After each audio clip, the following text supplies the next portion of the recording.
Assalamualaikum warahmatullahi wabarakatuh. Perkenalkan, nama saya Erika dari Prodi Akuntansi kelas I1. Saya akan menjelaskan mengenai bisnis global atau internasional. Pengertian bisnis global atau internasional.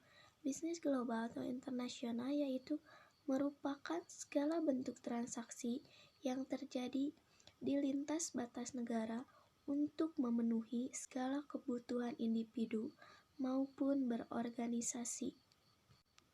Cara memulai bisnis global. Yang pertama, perhatikan mutu produk sebelum memulai bisnis tersebut. Yang kedua, memahami ekspor-impor.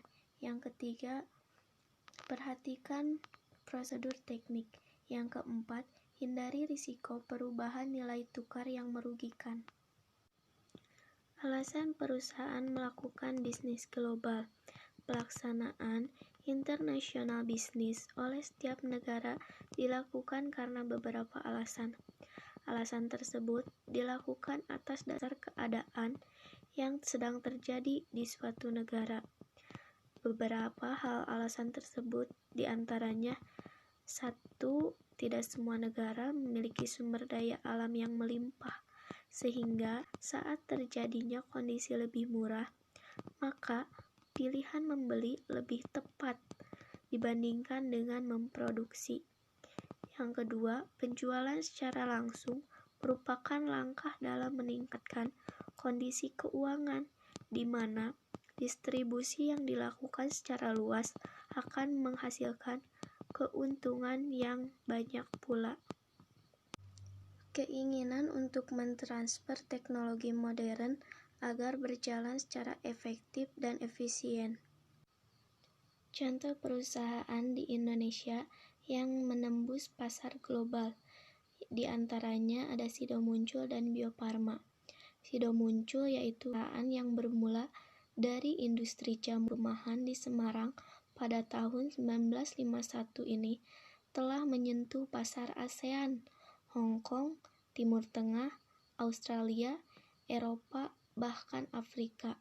Sido Muncul membawa 250 produk unggulan ke pasar global dan berhasil menjadi merek yang begitu dikenal oleh masyarakat global.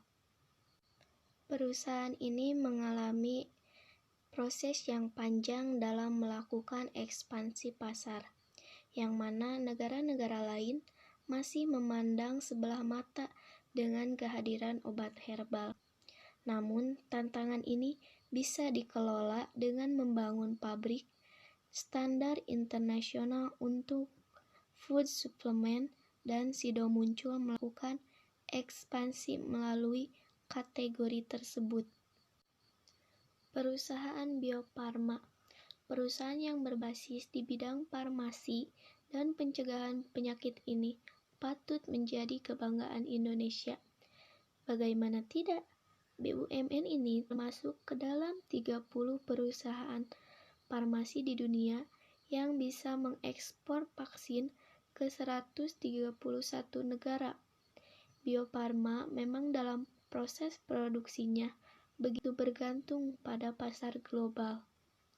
Dengan 65% produknya diekspor ke berbagai negara.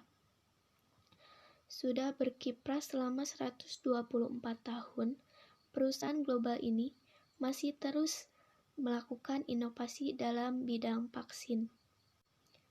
Pada 2015 lalu, Bio Farma telah diberi izin oleh WHO, World Health Organization, untuk melakukan ekspor vaksin pentavalent ke seluruh dunia. Vaksin ini terbilang inovatif karena merupakan gabungan dari 6 vaksin dasar seperti difteri, polio, pertusis, tetanus, hepatitis B, dan juga hemofilis influenza B. Dengan temuan ini, imunisasi yang dilakukan kepada bayi tidak perlu sebanyak 9 kali seperti pada umumnya, hanya perlu 3 kali. Okay, thank you for watching. Wassalamualaikum warahmatullahi wabarakatuh.